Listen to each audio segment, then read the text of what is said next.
여러분 안녕하십니까. 뉴스와이드 시작하겠습니다. 먼저 두 분과 함께요. 사건 사고 소식부터 살펴보겠습니다. 김유진 아나운서, 박조희 변호사 나오셨습니다. 어서 오십시오. 예. 안녕하세요.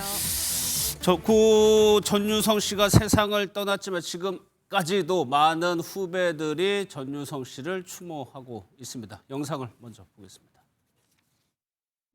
우리 선배님들도 예전에 많이 받으셨거든요. 그럴 때 코미디언들이 잘 받아야지 우리 후배들도 많이 받겠구나 했는데 저를 거쳐서 간다니까 굉장히 좀 영광스럽게 생각합니다. 고맙게 생각하고.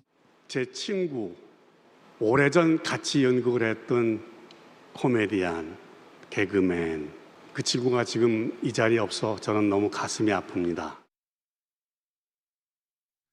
뒷부분에 나온 영상은 원로 배우 정동환 씨인데 전유성 씨를 친구라고 칭했어요. 두 분이 좀 인연이 있는 것 같습니다. 맞습니다. 세간에 잘 알려지진 않았지만 배우 정동원 씨와 고 전유성 씨는 60년의 세월이라는 긴 시간 동안 인연을 이어온 특별한 사이였다고 합니다. 예. 어제 서울 해오름극장에서 열렸던 대한민국 대중문화예술상 시상식에서 이 보관 문화훈장을 받았습니다. 배우 정동원 씨가요. 그리고 그 수상 소감을 하면서 전유성 씨 얘기를 했던 건데요. 예. 정동환 씨는 오래전 함께 연극을 했던 친구, 전유성 씨가 이 자리에 없다는 게 너무 마음이 아프다면서 1965년 10월 23일, 그러니까 딱 60년 전 어제였습니다. 예. 전유성 씨와 함께 무대에 오른 것이 기억이 난다면서 먼저 떠난 친구를 그리워했습니다. 예. 그러니까 전유성 씨는 개그맨 전인가요? 배우도 아무튼 같이 했던 거네요. 네, 뭐 전유성 씨 같은 경우는 뭐 개그계의 대부, 개그계의 거장이라고 불릴 정도로 이게 코미디언계 한 획을 그으신 그렇죠. 분인데요. 뭐 예전엔 슬랩스틱 위주의 개그였다라고 하면 입담과 아이디어로 사실은 웃음을 자아내는 이런 좀 새로운 스타일을 이제 시도를 했는데 그러다 보니까 아마 전유성 씨 같은 경우는 태생부터 개그맨을 꿈꿨던 거 아니겠느냐 이렇게 생각하시겠지만 실제로 이 전유성 씨는 어릴 때 꿈이 연기자였다라고 합니다. 예. 그래서 이 학교도요 서라벌 예술대학에서 연극 연출과를 졸업을 했고요. 이 대학을 졸업하고 한 방송사에서 희극 작가로 활동을 하시다가 그러다가 이제 개그맨으로 다시 전향을 하신 건데요. 예. 본인이 연출 공부도 하시기도 했고 또 워낙 이 독특한 아이디어를 많이 하시다 보니까 이 후배 코미디언들이 코너를 만드는 것도 많이 도와줬다고 합니다. 그러면 실제로 전유성 씨의 연기력은 어땠을까요?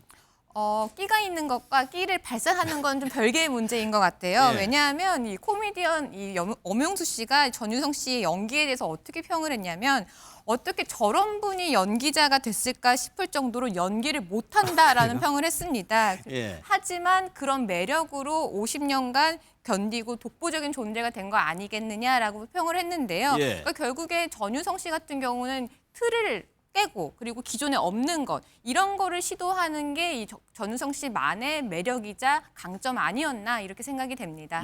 그런데 실제 전유성 씨가 시상식에서 상도 받았습니까? 맞습니다. 예. 고 전유성 씨가 어제 시상식에서 옥관 문화훈장을 수훈을 했습니다. 예. 전유성 씨와 함께 지드래곤 그리고 성우 배한성 씨도 이 옥관 문화훈장을 함께 받았는데요. 올해로 16회를 맞은 대중문화예술상은요. 대중문화인의 이런 공로를 기리기 위해서 정부 포상으로 주는 그런 상입니다. 예. 문화예술 분야에 탁월한 공적을 쌓은 인물에게 수여가 되는데요. 예. 올해 시상식에는 앞서 언급한 3명의 수상자 외에도 배우 김혜숙 씨가 은관 문화훈장을 받았고요. 배우 정동환 씨 그리고 이병헌 씨가 보관 문화훈장을 수훈하는 영예를 안았습니다. 그런데 전유성 씨가 이제 고인이 되셨으니까 수상을 못했을 테고 수상 소감도 혹시 뭐 있었나요 따로? 일단 앞서서 우리가 영상으로 잠깐 만나봤었잖아요. 전유성 씨의 음성 들어보셨죠? 예. 그 부분이 본인이 직접 전한 수상 소감이었어요. 그러니까 돌아가시기 전에 예. 인터뷰 형식으로 이렇게 수상 소감을 미리 받아놨던 육성 인터뷰를 공개를 이 자리에서 했던 건데요. 예. 그때 영상에서 그때 이제 그 메시지에서 이런 이야기를 전합니다. 전유성 씨는 남들이 안 하는 것을 해서 자기가 사랑을 받은 것 같다라면서 알고 보면 자기가 무식한데 유식한 개그맨으로 기억이 됐으면 좋겠다. 끝까지 좀 겸손하네요. 네, 겸손한 그런 태도를 보였고요. 그러면서 선배들도 상을 굉장히 많이 받았는데 자신에게도 수상의 기회가 주어져서 감사하고 영광이다라면서 후배들도 상을 많이 받았으면 좋겠다 이런 소감을 전하기도 했습니다. 예. 이 생전에 전유성 씨 목소리가 어제 시상식장에 다시 한번 울려 퍼지면서 그 고인을 기리는 시간이 다시 한번 그렇겠네요. 이어졌다는 예. 후문입니다. 그런데 정동환 씨가 전유성 씨뿐만 아니라 다른 배우도 언급을 했는데 그것도 영상으로 좀 보겠습니다. LG 아트센터에서 하게 돼가지고 네. 그걸 하다 보니까 몇 달을 계속해서 공연을 하다 보니까 나중에 리어왕 할 때는 체중이 한 10kg 빠져버렸어요. 공연 중에는 이제 더러 침도 맞고 그렇게 와. 한 적이 있는데 그때 조금 이제 체력이 좀 많이 좀 떨어졌어요. 7시간 반 동안 하는 그런 작품인데 그 자리를 한 번도 빠지지 않고 와서 격려해 주신 분이 계셨습니다. 그분이 이 자리에 안 계신 게 너무 가슴이 아픕니다. 이순재 선생님이십니다. 건강히 회복되시기를 간절히 기원하겠습니다. 그러니까 정동환 씨가 언급한 분이 전유성 씨 말고 또 한 분이 이순재 배우죠. 맞습니다. 이순재 씨가 그동안 정동환 씨를 굉장히 후배로 알뜰히 챙기셨던 것 같아요. 그런 고마운 마음을 담아서 수상소감에서 이순재 씨 이야기를 꺼낸 것 같은데요. 예. 정동환 씨는 어제 수상소감에서 과거 7시간 반짜리 정말 긴 연극을 할 때도 빠짐없이 와서 격려해 주던 것이 이순재 선생님이다. 근데 이 자리에 함께 안 계셔서 아쉽다라면서 건강이 좋지 않은 것으로 알려진 이순재 씨가 빨리 쾌차했으면 좋겠다. 이제 이런 이야기를 덧붙였는데요. 사실 영화관에서 2시간짜리 영화만 봐도 힘들잖아요. 예. 물론 예술적인 측면에서는 따질 수 없을 정도로 훌륭한 작품이었겠지만 또 이순재 씨 나이가 9순입니다. 아, 그래요? 네, 그런 나이를 고려할 때 체력적으로 정말 쉬운 일은 아니었을 것 같은데 그 정도로 이순재 씨의 후배 사랑이 대단하다고 말할 수 있을 것 같습니다. 그런데 이순재 씨가 고령이긴 하지만 최근까지도 뭐 예능에도 등장을 하고 해서 건강이 안 좋다는 소식이 들렸을 때 조금 충격이 컸었죠. 네, 맞습니다. 이순재 씨의 건강 이상설이 등장한 게 지난해 말부터였습니다. 예. 건강 악화로 사실 진행 중이던 드라마의 촬영을 중단하기도 했고요. 또 당시에 출연 중이던 연극에서도 하차한 일이 벌어졌습니다. 그 이유가 역시 건강 이상 때문이었는데요. 의사가 적극적으로 건강에 문제가 될 수가 있다라고 하면서 연극 출연을 이제 만류했다라고 합니다. 그러니까 대중들이 이순재 씨를 이렇게 이런 그런 공식적인 자리에서 마지막으로 본 게 지난해 연말 연기 대상 시상식장이었는데요. 예. 이 당시에 이순재 씨가 역대 최고령 대상을 수상을 했습니다. 여기서 이 수상 소감에서 이순재 씨는 오래 살다 보니 이런 날이 온다라고 하면서 시청자 여러분께 평생 신세 많이 지고 도움을 많이 받았다 말하고 싶다라고 하면서 고개 숙여 이 감사 인사를 전해서 보는 예. 이들의 감동을 좀 자아냈는데요. 그렇게 연말 이후에 소식이 사실은 좀 뜸했다가 이 후배 배우 박근영 씨가 8월에 이 방송에서 이 이순재 씨 건강에 대해서 좋은 상황은 아닌 것 같다라는 말씀을 다시 하시면서 예. 다시 모두들을 걱정을 하게 하고 있습니다. 건강이 안 좋아지면서 이제 드라마나 연극에서도 하차를 한 것 같은데 지금 그러면 건강이 좀 어느 정도나 안 좋은 거예요? 네, 일단 박근영 씨가 지난 여름에 이렇게 좀 좋지 않은 상황인 것 같다라고 말씀하셨을 때까지만 해도 아 정말 상황이 좋지 않구나 이런 분위기였거든요. 예. 근데 최근 측근을 통해 전해진 바에 따르면 이순재 씨가 다리 근력이 약해져서 거동이 좀 불편한 상황이긴 하지만 재활에 전념을 하고 있다라고 밝히고 있습니다. 다만 부축을 받는 모습을 보여주기 싫어하셔서 뭐 동료나 후배들이 병문안 오는 것은 꺼리는 상태라고 그래요? 하더라고요. 예. 뭐 지난해까지도 계속 활동을 해오면서 젊은 세대에게도 굉장히 익숙한 배우죠. 이순재 씨는 우리 세대 원로 배우의 큰 어르신 같은 존재잖아요. 예. 그러다 보니 온라인상에서도 오래오래 건강하셨으면 좋겠다 이렇게 응원이 이어지고 있습니다. 예, 어르신들이 아프면 이제 근력이 빠지는 게 참 문제죠. 예.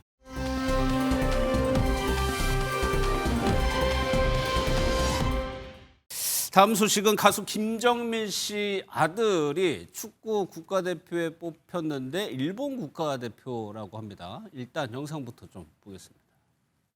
소개해 주세요. 안녕하세요. 저는 꿈이 축구 선수인 김도현이라고 합니다. 몇째 아들이죠? 둘째요. 몇 시 훈련이야? 2시. 날씨도 흐릿흐릿하고 그러는데 오늘 운동하러 치고 근데 쉬는 건 조금 그래도 운동 빠지면 안 되죠. 빠지면 안 되지. 어디 놀러 갈 거면 그냥 일요일에 가요. 그렇죠. 한유리가 정답이.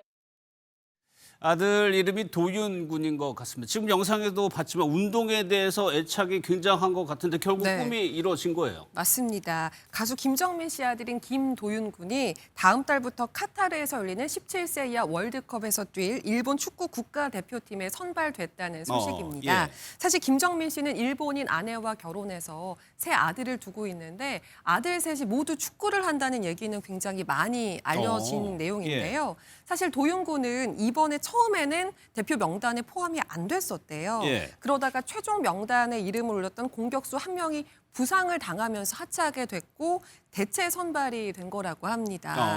그만큼 극적으로 대표팀에 합류했기 때문에 기쁨이 더 크지 않았을까 예. 생각됩니다. 뭐 운동하는 자녀를 둔 부모 입장에서는 뭐 이렇게 국가대표에 뽑혔다고 하면은 뭐 상당히 기쁜 소식이죠. 그렇죠. 집안의 경사죠. 예. 그러다 보니까 이 가수 김정민 씨가 어제 자신의 SNS에 아들에 대한 사랑을 좀 표현하는 글을 올렸습니다. 엄마 아빠는 언제나 응원하고 있다. 세상에 널 다 보여주고 와. 사랑한다. 이런 응원의 메시지를 남겼는데요. 이 아들 도윤 군도 역시 일본 대표팀에 선발이 되어서 너무 기쁘다. 이 최선을 다해서 좋은 활약을 펼칠 수 있도록 노력을 하겠다. 응원 부탁드린다. 이런 소감을 전하기도 했습니다. 예, 사진 보니까 부자 관계여서 뭐 당연한 얘기지만 굉장히 닮았네요. 예, 그런데 국가대표로 선발된 게 이번이 처음이 아니라면서요? 맞습니다. 벌써 세 번째입니다. 특히 지난해 열렸던 17세 이하 아시안컵 첫 경기에서는요. 무려 한 경기에서 4골을 넣었대요. 굉장한 활약을 보여줬는데요. 뭐 17세 이하라고 해도 국제 경기에서 국가대표팀으로 선발되는 것 자체가 엄청 어려운 일이잖아요. 그렇겠죠. 그 자체만으로도 실력을 입증받은 거라고 할 수 있는데 실제로 경기에서 골까지 많이 넣었다고 하니까 정말 실력이 대단한 모양입니다. 예. 그런데 여기서 이제 궁금증이 생겨요. 왜 우리나라가 아니고 일본 국가대표냐거든요. 네, 왜냐하면 김정민 씨 아내 루미코 씨가 일본인입니다. 예. 그렇다 보니까 세 아들 모두 복수 국적, 그러니까 복수 국적. 한국과 일본 국적을 모두 갖고 있는 상태인데요.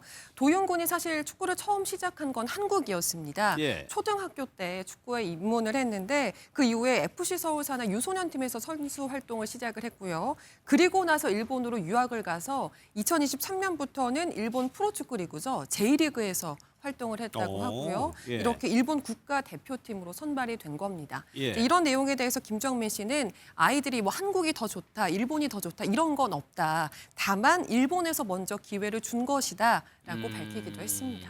예.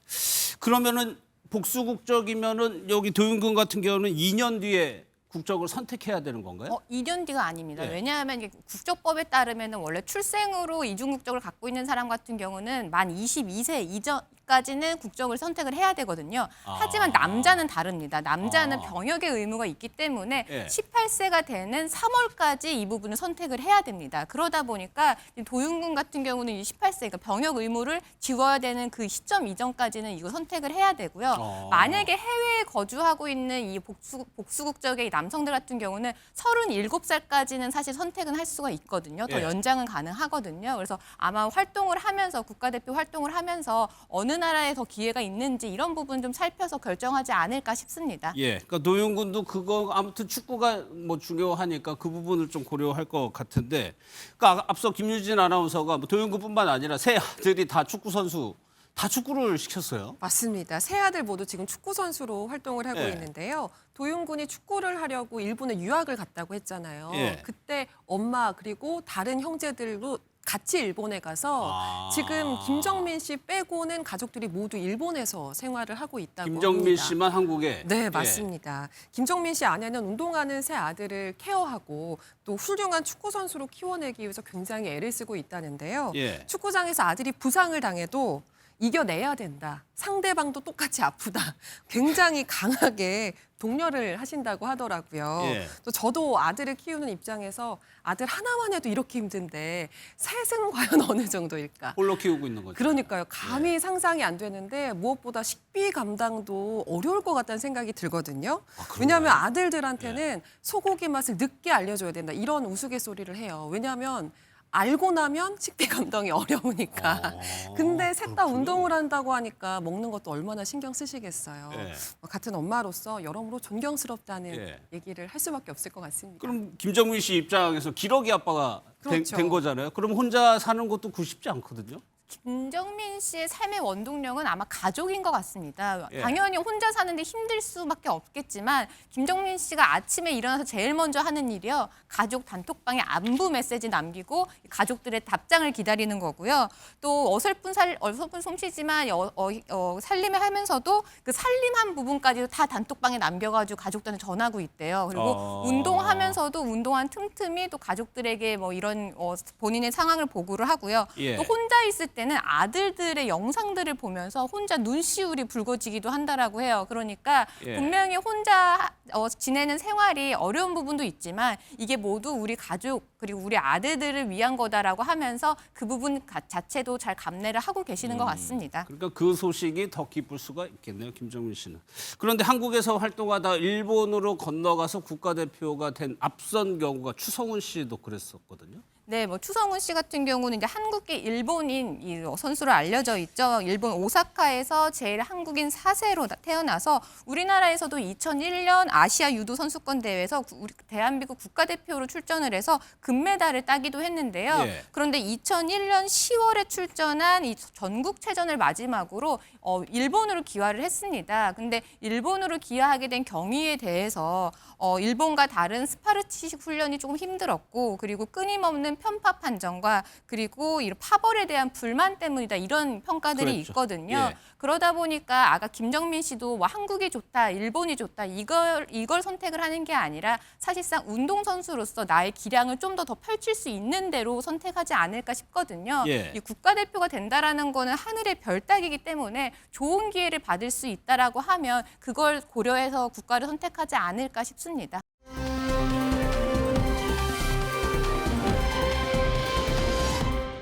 두 분과는 여기서 마무리하고요. 이제 정치권 소식 살펴볼 텐데 어제 서울시 국정감사장에 명태균 씨가 출석을 했죠. 사실상 명태균 씨가 거의 다 주장을 하고 오세훈 시장은 듣는 입장이었는데 파장이 오늘까지도 이어지고 있습니다. 먼저 어제 국감장 모습부터 보겠습니다. 전화가 와요. 나경원이가 이기는 여론조사가 나왔습니다. 4번 전화가 옵니다. 네. 울었느냐 짰느냐 뭐 이런 이야기가 나와요. 사실이에요. 운 적 있고요. 그다음에 송에서도 그랬어요. 진짜 예. 짰어요. 그래서 나의 멘토가 되어 달라라고 하시면서 증인에게 반대급부를 제시한 적이 있습니까? 있죠. 아파트 사준다고. 집사람이 어저께 출발할 때요. 예, 제가 또 오세훈이한테 질의하겠습니다, 승인. 아파트 키 받아오라 그랬습니다. 제가 그러면 더 얘기할까요? 김영선 의원은 결혼을 안 했습니다. 그죠? 올드미스죠? 나는 오세훈 시장하고 주고받은 걸 봤어요. 예. 그러면 안 돼요. 오세훈 시장이 김영선 의원한테. 오세훈 시장 얘기해 보세요. 김영선 의원이 뭘 보냈는지 매일. 왜냐면 김영선이 예. 이분한테 계속 문자를 보내요. 예. 문자 보내고 뭐 하고. 아니 저한테 제가 이런 얘기 해도 될까요? 개인적으로? 예. 연애 편지가 나와요 거기. 내보고 그걸 보고 검사가 이게 내용이 뭐냐고 물어봐요. 예. 예? 자, 또 아니 그 올드미스가 그렇게 사모해가 그렇게 오세훈이를 만들려고 그렇게 도와줬는데 예? 예. 자, 내가 얘를 왜 도와줍니까? 지난 2019년 7월 사기죄로 징역 10개월 집행유예 2년을 선고받은 적이 있습니까? 선고받는데 내용이 다릅니다. 그 당시 해당 당사자한테 얼마를 건네받으셨습니까? 저 그런 거 아니고요. 다른 아니, 사람입니다. 일단 받은 그러니까 적이 그 있습니까? 얘기 하지 마십시오. 제가 분명히 했는데 국민의힘 감당 안 될 건데요. 잠깐만요. 오늘 그러면 하루 종일 합시다. 내 씨 다 깎을게. 두 분과 함께 이 내용부터 살펴보겠습니다. 강성필 더불어민주당 부대변인, 최수영 시사평론가 나오셨습니다. 어서 오십시오. 예, 저희가 어제 핵심적인 내용만 일부분 발췌를 했는데 명태균 씨 뭐 보셨다시피 뭐 국회의원들이 감당을 못할 정도로 그냥 격앙돼서 오세훈 시장에 대해서 일방적인 주장을 쏟아냈거든요. 그러니까요, 뭐 화면에서 보시다시피 예. 한병도 의원이 질문을 했는데 사실 뭐 한병도 의원이 뭐 잘못한 것도 없는데 막 화를 내면서 그러니까 예. 누가 모르는 사람이 보면 마치 뭐 한병도 의원하고 뭐 질의를 주고받는 과정에서 갈등이 있는 것처럼 보이는데 어쨌든 명태균 씨가 오세훈 서울시장에게 상당히 격앙된 감정이 있는 것 같다. 그러니까 작정을 한 것 같아요. 어제. 네, 맞습니다.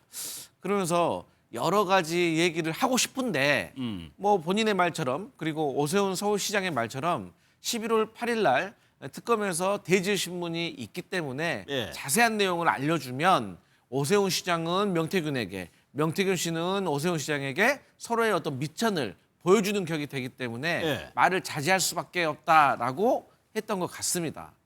그런데 이제 제가 생각했을 때 예.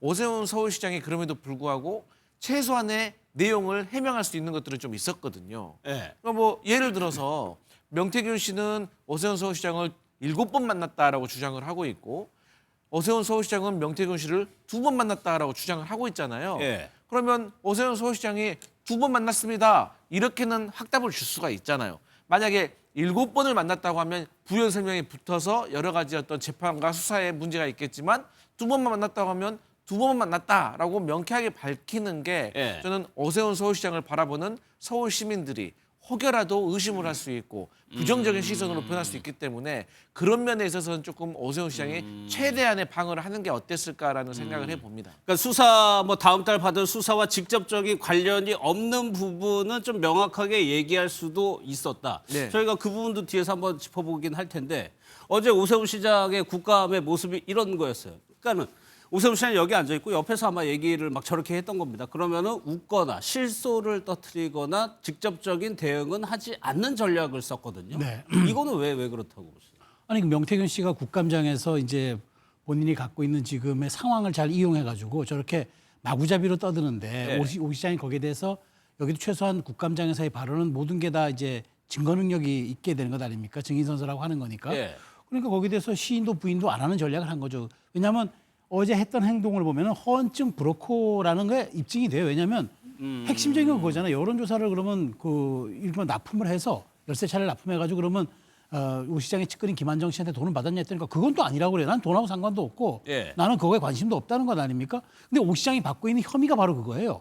근데 그거와 관련이 본인은 없다고 했으니 오 시장과 명태균과의 직접적인 연결고리는 또 없어지는 거죠. 그래서 어제 오 시장이 이건 법률적으로는 상당히 저에게 소득이 있었습니다라고 얘기를 한 거예요. 예. 게다가 더 중요한 건 이제 11월 8일 날 특검에서 대질 신문을 하지 않습니까? 예. 그런데 대질 신문 하는데 굳이 여기에서 지금 명태균 씨가 저렇게 전방위적으로 마구잡이로 주장하는 거에 대해서 사실 맞다 아니다를 얘기할 필요가 없죠. 그러면 대질 신문 뭐하러 합니까? 그렇기 때문에 전략적으로 저는 이른바 여지를 남긴 거고요. 예. 어제 그 좌충우돌하는 명태균 씨의 저 진술과 증언, 그다음에 그 사실 신정훈 위원장으로부터 그 주의 조치를 받을 정도의 이제 그런 사안을 놓고 보면서 예.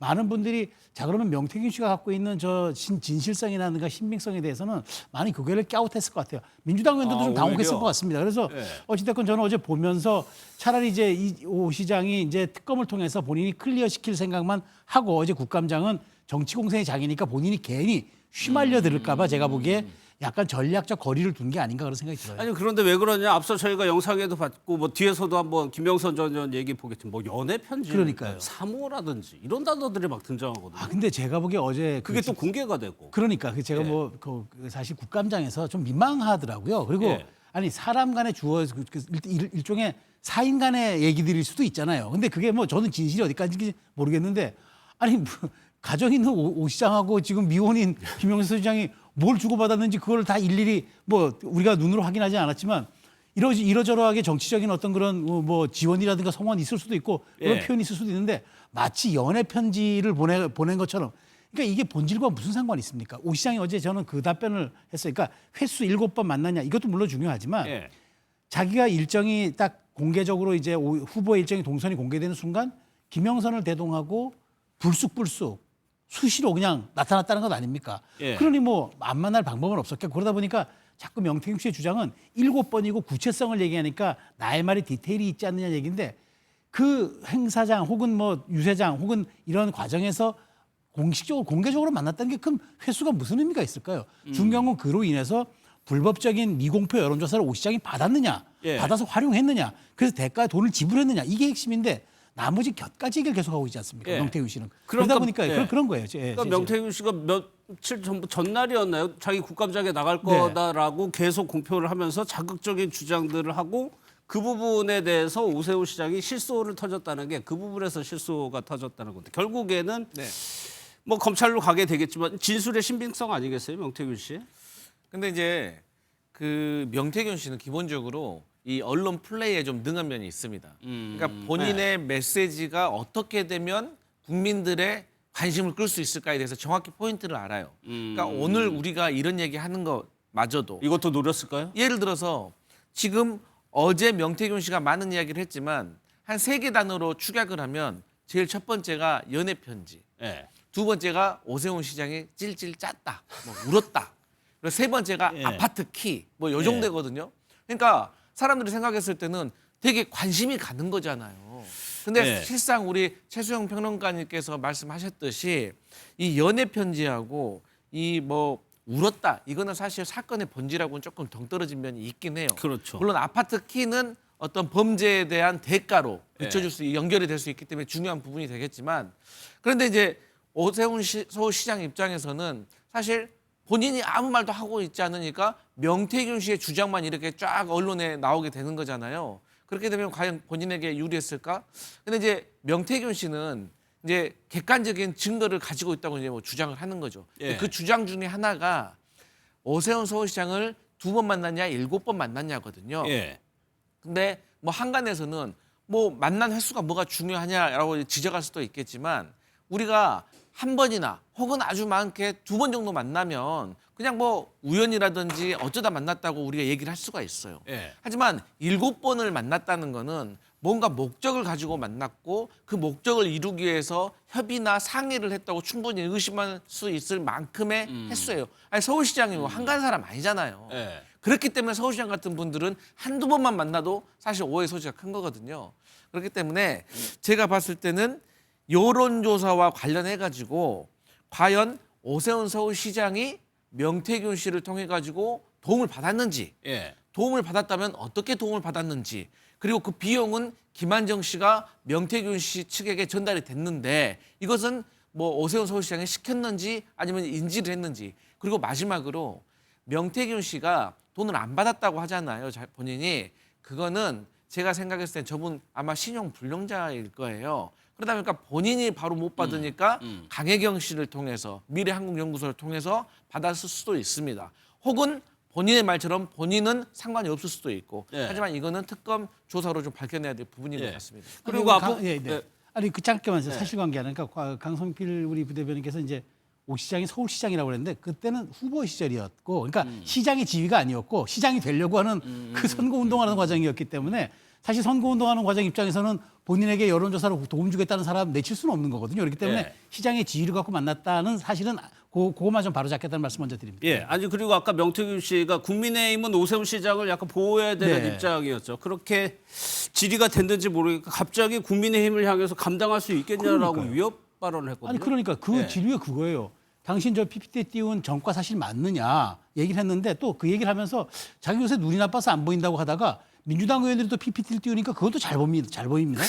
도대체 눈도 정파적으로 당략적으로 저는 눈도 작용하는 건지 모르겠고 예. 또 그리고 사실 이 과정에서 놓고 보면은 그동안 박주민 의원이라든가 김광민 도의원 그러니까 지금 이화영 부지사 김광민 도의원은 변호를 담당하는 분인데 예. 주로 민주당 쪽에 관련된 인사들 자꾸 명태균 씨를 그동안 법률적으로 접촉을 했어요. 예. 그러다 보니까 제가 보기에 명태균 씨가 어떤 그런 데 대한 어떤 민주당 측 지원에 힘입어서 자신감을 갖고 국민의힘 의원들만 보면은 당신들 내 감당할 수 있겠어? 예. 뭐 내가 다 까발릴 거야 이렇게 좀 폭로성 협박성 발언을 하는 것 같은데 저는 진짜 그건 본질이 또 아니라고 봅니다. 왜냐하면은 예. 중요한 거는 명태균 씨가 자기가 그렇게 선수라고 주장하는 게 여론조사와 선거 전략에 자기가 선수라고 얘기를 하는 거거든요. 근데 그것이 오 시장에게 직접적으로 도움이 안 됐다는 게 팩트가 밝혀지고 대가로 줬던 김한정 씨가 그냥 개인적으로 돈을 지불했다는 게 밝혀진다면 예. 오 시장으로서는 아무런 이 사건과는 인과관계가 없어지는 겁니다.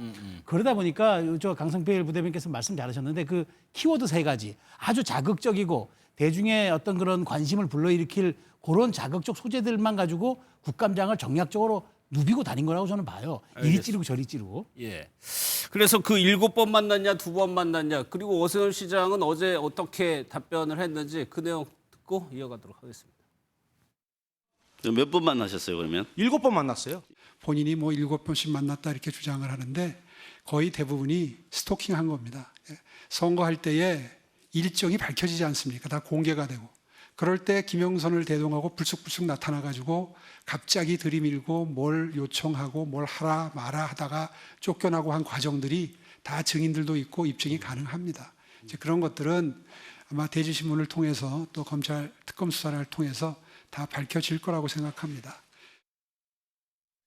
오 시장이 어제 명태균 씨가 뭐 울면서 전화한 부분에 대해서는 상식적으로 판단해 보라고 했고 7번 만났다는 주장에 대해서는 스토킹을 한 거라고 주장을 했습니다. 그러면서 좀 법률적으로 아까 뭐 최수영 평론가 언급하셨죠. 법률적으로 본인은 좀 이득을 본 것 같다라고 얘기를 했거든요.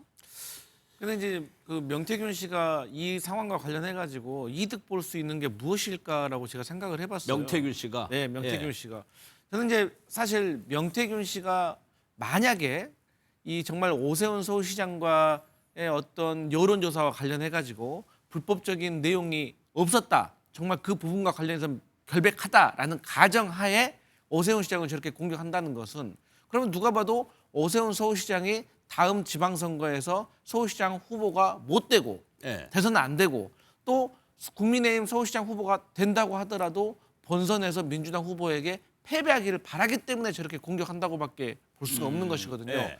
그렇게 따진다고 하면 오세훈 서울시장 외에 다른 야권의 후보와 어떤 내년 지방선거와 관련해 가지고 뭔가 계획을 하고 있는 것이 아닌가 저는 그렇게 추측을 해볼 수도 있을 것 같습니다. 그러니까 오세훈 시장 다음 지방선거 관련해서 흠집 내기 아니면 낙마까지도 지금 명태균 씨 머릿속에는 혼자 그 생각을 하고 있을 수 있다는 거죠. 네. 최수영 평론가는 어떠세요? 그러니까 지금 그렇게 될 것 같아요. 제가 조금 전에 말씀드렸잖아요.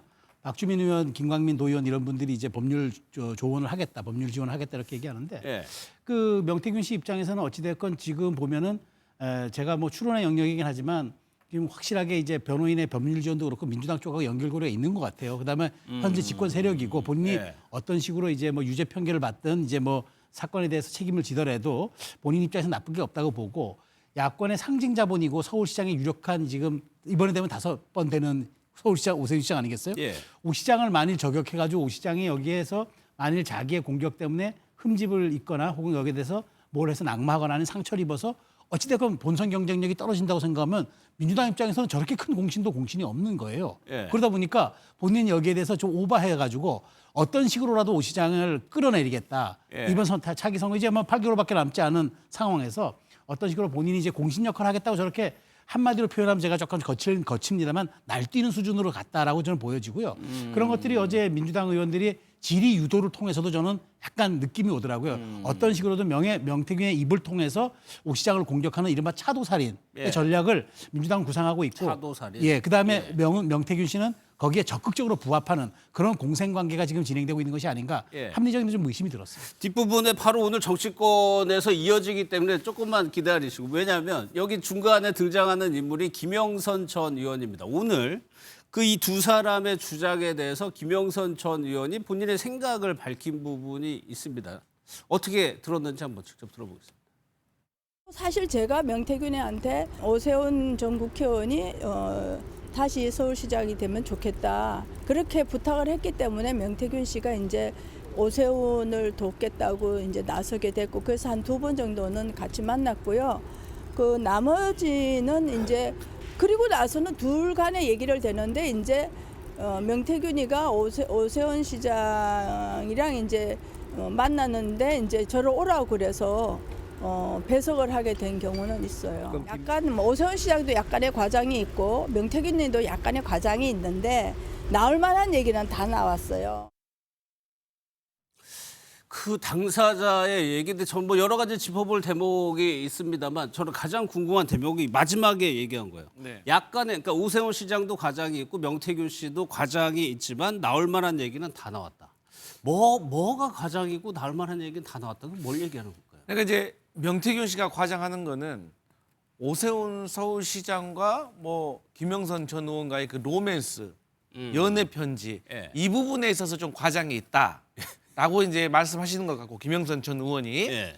그리고 이제 김영선 전 의원이 오세훈 시장과 관련해 가지고 좀 과장된 면이 있다고 지적하는 거는 아까 우리 화면에서 오세훈 서울시장이 뭐 선거 도중에 일정이 공개가 되어 있으니까 명태균 씨가 김영선 전 의원을 그냥 무작정 밀고 들어와서 예. 뭐 그래 만났다 라는 것이 좀 과장인 것 같아요. 왜냐? 그렇게 따진다고 하면 김영선 전 의원도 불청객인 셈이 되는 거잖아요. 근데 이제 명태균 씨 같은 경우는 무슨 내가 불청객이냐. 예. 당신이 만나달라고 해가지고 울고 짜고 그리고 당신이 지금 와서 서울시장 됐으니까 말이지 나에게 부탁할 때만 하더라도 당신 10년 동안 야인 생활하다가 출마한다고 해가지고 출마 당선권하고 좀 멀어 있는 상태 아니었냐. 이런 것에 대해서 이제 기분 나쁨, 예. 분노 좀 이런 것이 있는데 그것도 좀 과장이 있는 것 같다. 예. 그렇게 말한 것 같습니다. 그러니까 나올 만한 얘기는 다 나왔다는 과장은 있지만 네. 기본적인 사실관계는 맞는 것 같다. 이렇게도 해석이 될 수가 있거든요. 그렇죠. 그러니까 그 얘기잖아요. 결국 이제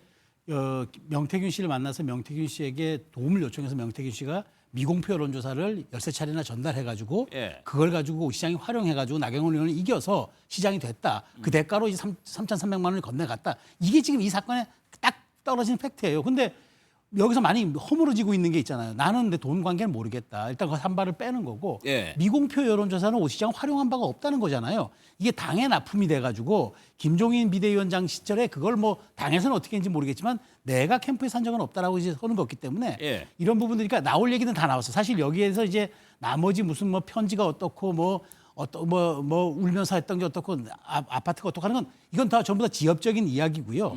그러다 보니까 이제 나올 건 다 나왔는데 과연 누구 말이 조금 과장이 더 있고 누구 말이 허풍이 더 있느냐인데 제가 보기에는 정답은 나온 걸로 봐요. 네. 저는 그렇기 때문에 이 부분은 이제 11월 8일 특검 조사에서 예. 가려질 것 같은데 이제 제가 보기에 오 시장은 이로써 명태균 리스크를 사전에 좀 털면서 저는 가는 오히려 털었다고 보세요, 지금 11월 8일 이후가 저는 이후에? 그러니까 정치적으로는 어제 털었고 예. 법률적으로는 11월 8일 이후에 털고 가지 않을까 그런 생각이 들어요. 정치적으로는 어제 어느 정도 털었다. 더 이상 없었잖아요. 무슨 뭐 정말 추가적인 내용이? 한 방이라는 게. 아니 오늘 저기서 김영선 의원 얘기 중에 그러니까 7번 2번 이게 뭐 대립되는 얘기긴 한데 2번은 얘기를 했어요. 그러다가 두 사람이 있다가 자기가 간 적도 있다라고 얘기를 했거든요. 그러면 일단은 2번은 넘는다는 뉘앙스로 얘기를 했어요. 그러니까요. 다시 좀 한 줄로 좀 요약을 하면 예. 결국 오세훈 시장도 7번 정도는 명태균을 만났다는 거예요. 다만 진지하게 만나지 않았다. 그렇죠. 그러니까 그 명태균 씨는 오세훈 시장과 7번 만난 게 제가 앞서 말씀드렸던 것처럼 여론조사와 관련해 가지고 본인에게 유리한 어떤 작업이 필요한 그런 것을 계획하는 그런 자리였다는 식으로 그걸 부탁했다는 식으로 명태균 씨는 얘기를 하고 있는 것이고 오세훈 씨는 전혀 그런 얘기가 아니라 그리고 뭐 밀고 들어와서 예. 만났다라는 식으로 얘기를 하고 있죠.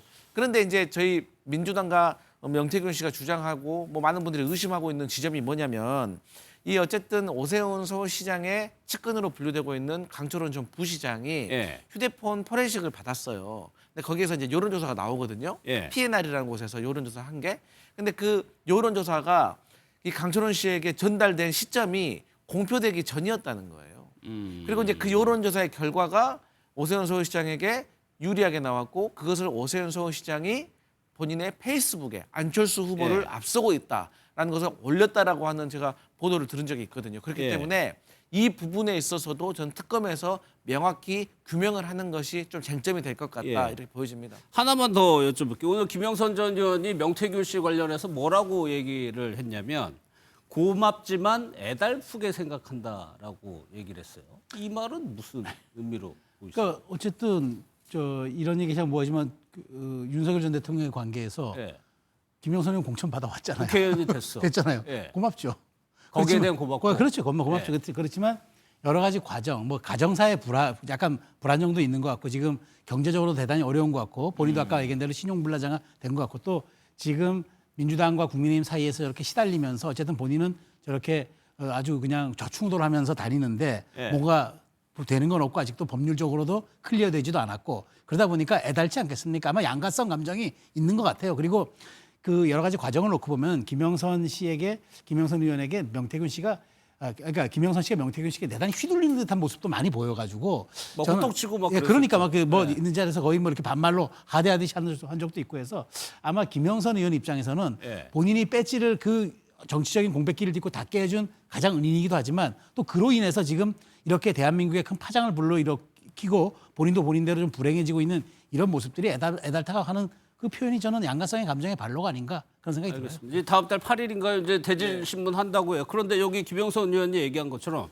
본인이 두 사람 사이에 지금 김영선 전 의원이 소개와 부탁을 해가지고 두 사람이 만나게 된 것 같아요. 그러면 대질신문에 김영선 전 의원이 뭐 가거나 같이 거기 끼거나 이럴 가능성도 좀 있을까요? 저는 그럴 가능성은 좀 낮다고 보고 있고요. 사실 명태균 씨와 오세훈 서울시장의 대질신문도 저는 좀 원활하게 이루어지지 않을 걸로 저는 예상을 하고 있어요. 그러니까 오세훈 서울시장도 본인이 특검에 명태균 씨와 대질신문 하고 싶다라고 요청을 했다고 하잖아요. 그건 나름대로 언론을 통해 가지고 본인의 결백함, 그러니까 특검에게 내가 명태균과 대질신문 신청했어요라고 알림으로 인해서 본인의 결백함을 조금 서울 시민들에게 선거를 앞두고 알리고 싶었던 전 그런 노림수가 있지 않았나라고 생각을 해보고요. 어쨌든 대질신문을 한다고 해서 꼭 그 대질신문이 원활하게 서로 간에 다 대답을 주고받고 강제적으로 하지는 않을 거거든요. 그러니까 본인과 관련해 가지고 있었던 어떤 의혹이라든지 그런 것을 오세훈 서울시장이 조금 해소하기 위한 하나의 저는 방편으로 보여주고, 제가 듣기로는 어쨌든 특검은 오세훈 서울시장과의 관련된 이 혐의에 대해서 소명이 거의 끝났다라고 제가 들었거든요. 그러니까 결국에는 혐의는 간단한 겁니다. 그러니까 명태균 씨에게 불법적인 여론조사로 도움을 받았느냐. 두 번째, 그 도움을 받고 거기에 대한 비용을 김한정 씨가 3,300만 원을 강혜경 씨를 통해 가지고 전달이 된 건 사실이니 거기에 대해서 오세훈 서울시장이 알고 있었냐, 혹은 지시를 했냐, 이런 건데, 또 뭐 언론 보도 따르면은 뭐 명태균 씨 주장에 따르면은 오세훈 서울시장이 내가 지금 정치자금법 때문에 뭐 내가 직접 당신에게 돈 줄 수 없으니까 김한정 씨에게 뭐 돈을 구하러 간다, 뭐 이런 식의 내용이 오갔다고 주장을 하고 있거든요. 그렇기 때문에 저는 이게 그렇게 어려운 수사는 아니라고 보여지기 때문에 대질신문 이후에 특검에서 빨리 정리가 될 것 같습니다. 서울시장 선거가요, 뭐 거의 대선급으로 벌써부터 몇 달 전인데 지금 정치권에서도 뜨겁게 달아오르고 있습니다. 민주당에서는 정청래 대표가 직접 나서서 오세훈 시장을 겨냥했고, 윤건영 의원이 어제 그 국감에 참석을 했는데 또 인터뷰를 한 게 있습니다. 한번 들어보겠습니다. 어제 저 국감을 보고 있자니 오세훈은 끝났다. 오세훈은 참 어렵겠다. 웬만한 변호사를 사도 커버가 불가능하겠다라는 생각이 들었습니다. 다음 서울시장은커녕 정상적인 사회생활도 보장하기 어렵겠다는 생각이 들었습니다. 오세훈 시장 모습이 좀 충격적이었는데요. 특검에서 할 이야기를 왜 국민 앞에서 못하는지 이해가 안 되더라고요. 특히나 2시간 동안 아무 말 못하고 있다가 명태균 씨가 나가고 나니까 갑자기 또 자기 이야기를 술술 하는 겁니다. 상대가 있을 때는 말을 못하고 없으니까 말을 하는 건 제가 볼 땐 좀 치졸한 느낌이 들었습니다. 저 사람은 거짓말에 굉장히 능한 사람입니다. 강남구청장 조성명. 전 사실 대질신문에서 제가 밝히고 싶은 게 많습니다. 그걸 여기서 미리 제 미천을 이용할 이유가 없기 때문에 아니, 선거에서 2번 만났는데 무슨 뭐 할 얘기가 많습니까? 그러니까 쟁점에 대한 그거는 이미 드러난 쟁점인데 답변을 안 하신 걸로 알겠습니다. 제가 답변을 자제할 수밖에 없다는 점. 증인 참고인은 퇴장하셔도 좋겠습니다. 고생하셨습니다. 본인이 아까 돈을 안 받았다고 아주 오늘 이 자리에서 전 그 얘기 굉장히 인상 깊게 들었는데, 김한정이라는 사람이 돈을 지급할 의무가 없게 되는 거죠. 이 점은 오늘 굉장히 저로서는 법률적으로 큰 소득인 것 같습니다. 윤건영 의원 인터뷰부터 한번 볼게요. 그러니까 명태균 씨가 있을 때는 말을 안 하다가 나가니까 술술 얘기를 했다. 뭐 이거는 윤 의원의 개인적인 느낌일 수도 있겠지만 저 그래서 치졸하다고 평가를 했거든요. 그러니까 이제 명태균 씨 앞에서는 아무 말 안 하다가 계속 뭐 본인의 수사라든지 방어권인지 그런 얘기를 하시다가 명태균 씨 퇴장하고 나서 갑자기 술술술술 얘기하면은 누가 보아도 그것은 조금 비겁하다라고 느낄 수가 있는 것입니다. 근데 뭐 그거야 본인의 어떤 마음속에 있는 얘기니까 그걸 가지고 뭐 불법이 되는 건 아닌 것 같고요. 그래서 국민 여러분들이 판단할 것 같아요. 근데 이제 결정적으로 오세훈 서울시장이 지금 그러잖아요. 돈을 김한정 씨가 명태균 씨에게 안 줬다라는 식으로 결판이 났다고 하잖아요. 그럼 본인에게 상당히 법적으로 소득이라고 하잖아요. 근데 제가 생각했을 때 그건 아닌 것 같아요. 그러니까 지금 이미 김한정 씨가 명태균에게 줬다라고 다 그렇게 생각하지 않아요. 즉 김한정 씨가 강혜경 씨에게 줬다고 생각을 하는 거잖아요. 그리고 그러면 강혜경 씨가 대신 받을 수도 있는 거 아니겠습니까? 그렇기 때문에 그런다고 해서 법적으로 모든 게 해소된 건 아닌 것 같고, 어쨌든 오세훈 서울시장이 혐의를 해명해야 될 부분이 많아진 것 같다, 이렇게 보여집니다. 제가 짧게 말씀드리면 윤건영 의원 뭐 이제 명태균이 나가니까 그다음에 오 시장이 입을 술술 열더라, 뭐 치졸하다 이렇게 얘기하는데, 일부러 알고 저렇게 말하는 거예요. 그러니까 오 시장은 대선 후보급 사실 지금 거물 정치인 아닙니까? 예. 명태균 씨는 일개 브로커예요. 근데 두 사람이 그러면 사실관계 가지고 논쟁을 했다고 칩시다. 2시간 동안. 치열하게 한마디하고 말싸움을 했다. 말싸움했다. 국민들 눈에는요. 조금만 시간이 지나면 내용은 사라지고 이미지만 남아요. 브로커하고 동렬 선상에 있고 예. 좌충우돌하는 사람과 난타전을 벌이는 오세훈. 이게 대중의 기억에 남는 겁니다. 그걸 왜 오 시장이 자초합니까? 밀실에서 법률가들, 수사진들이 있는 상황에서 딱 정확하게 클리어시키는 게 그게 오히려 나은 거지. 대중들 눈에서 왜 그 기억에서 아주 부정적으로 남을 일을 왜 본인이 자초해서 합니까? 그러니까 저 얘기는 아마 정치하는 분들은 다 알아. 이거 사실 어찌 보면 기법이기도 합니다. 사실 시장판에서 난타전 벌이면은 공직자가 그러니까 유명한 사람이 이제 불리해지는 거예요.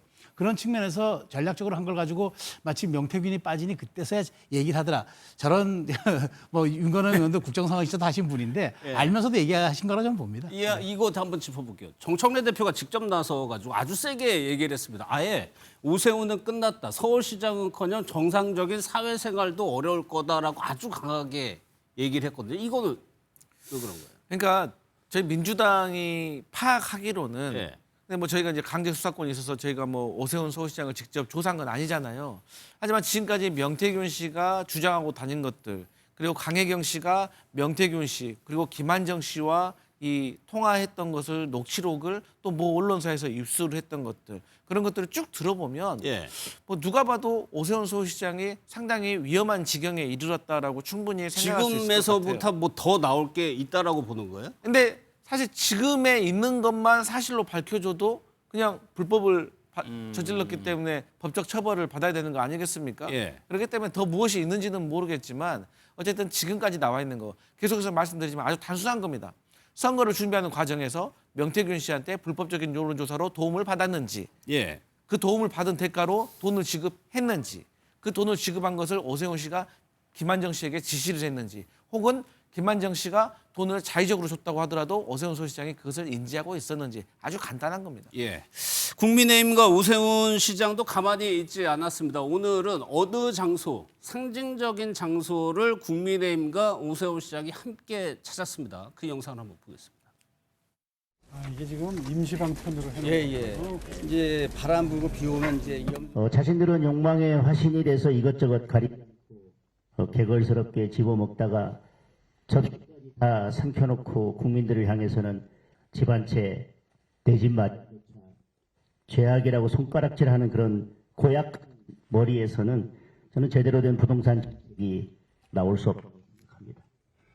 정부는 여기에 대해서 굉장히 적대적인 입장을 조금도 바꾼 적이 없는데 서울시는 지난 4년 동안 씨 뿌리고 줄기 올라오는 것을 전부 쳐내고 전부 해제시키고 제초제까지 뿌려놓은 듯한 느낌이 드는. 어제 국감에서 저렇게 모습을 보이고 찾은 현장이 재개발 재건축 현장. 그러니까 지금 현재 여건으로서는 아픈 대목 부동산을 지금 건드리는 거예요. 그렇죠. 뭐 오 시장이 이제 올 초에 이제 토호제를 이제 해제했다가 다시 이제 부동산 값이 폭등하니까 오 시장 책임으로 지금 민주당에서 뭘 모는데 실질적으로 이번에 그러면 15 부동산 대책하면서 서울시에는 사후 통보했다는 것 아닙니까? 사실상.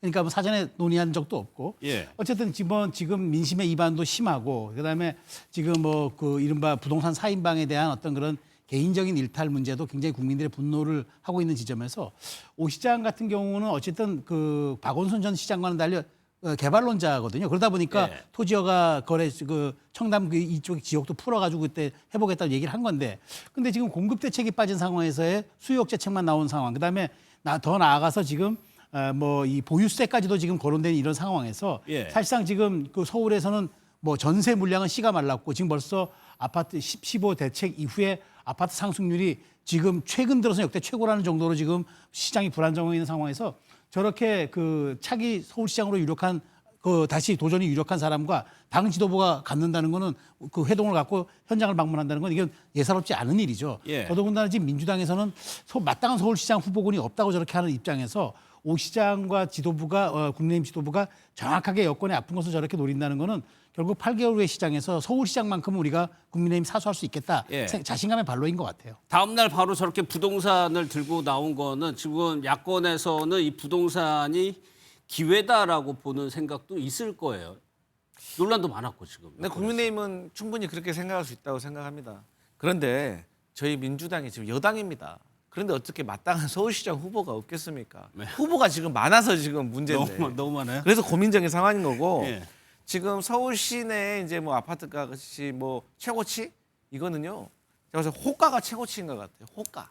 그러니까 호가가 최고치일 수는 있는 거지만 예. 또 호가가 최고치여도 어쨌든 매매가 돼야 되는 거 아니겠습니까? 그리고 어쨌든 대출 규제가 있고 토지거래 허가제가 규제 지역이 있기 때문에 지금 매물이 줄어들었고 거래량이 줄어들었고 거래량이 없기 때문에 당연히 집값 상승되는 것은 일시적으로 멈춰 있는 거죠. 그러니까 예. 우리가 주식시장으로 따진다고 하면 서킷 브레이크를 지금 발동시킨 거 아니겠습니까?